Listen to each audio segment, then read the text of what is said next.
Hey, Shktb. I am checking in with Mcbeth this week. Shktb is a month event in September where our four hosts, Steve Donahue, Jason at Old Blues Chapter and Verse, Rainy at Rainy Days Reads, and Lukash at Totally Pretentious are taking us through various plays and one poem of Shakespeare. Um, or whatever you want to read. But this week, Macbeth is one of the selections, which I believe Jason is doing, and it's interesting reading Shakespeare this time, reading Macbeth this time for me, just because I think Macbeth might be my first Shakespeare play. At least it's one of the ones that I did in high school.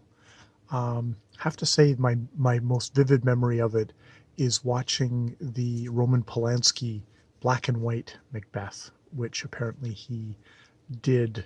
It was the first movie he did after the murder of his wife, Sharon Tate. Um, and that's probably just it being kind of black and white and grim is my memory of it. So it was interesting going into it this time, just going like, oh well, will it reflect off any better? And I don't know. It's one of these plays that I was thinking is like, wow, this is not exactly what you would call the most inviting Shakespeare to start kids off with. Um, I can see why maybe Romeo and Juliet might be a better choice um, that way. Which it's interesting because like we just did last week or the week before we did Romeo and Juliet, and I was talking about how that was the one that was inflicted on high school kids. But it's like I did Macbeth, and this was for me. It was in the '80s, so I think the grim dark thing wasn't so much a thing at that point as it might be for the kids nowadays with their grimdark Batman and their grimdark Superman and all that sort of stuff. Maybe they take better to a grimdark Macbeth. Um, it's a pretty brutal play. Um, um, Lean, except for maybe one scene between Malcolm and Macduff, which seems to be a little bit on the bloated side to me. Still seems like let me. I'll put that aside. Um, it's a play that just kind of it chugs along. I have to say the parts that stick out are also the parts that are sort of in some ways the most blasted. Uh, it's the witches at the beginning with boil boil toil and trouble or whatever that whatever the witches say. It's the out damn spot. It's the you know it's tomorrow and tomorrow and tomorrow. Those are the things that kind of stand out in the play, but they're also the things that are the most often quoted of Shakespeare.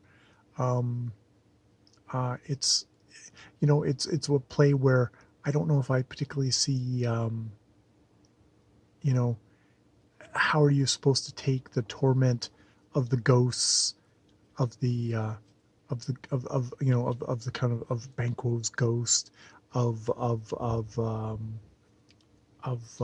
Lady Macbeth's sleepwalking and out damn spot. Like it's like is she she's but kind of held up as this like the great evil woman, but yes, she kind of urges Macbeth along in his bloody tyrannical path of butchering first his king and then his friend, and then the the families of fleeing lords. It's like she gives him a little push and he goes hog wild and just butchers everyone because he's so he's got that desperate. I know I want power. I want it. I want to be king, and I'll do anything for it. And the second that these witches kind of dangle it of like, oh well, you're going to go from this to this, and then you'll be king. And it's like, oh, now I'm this.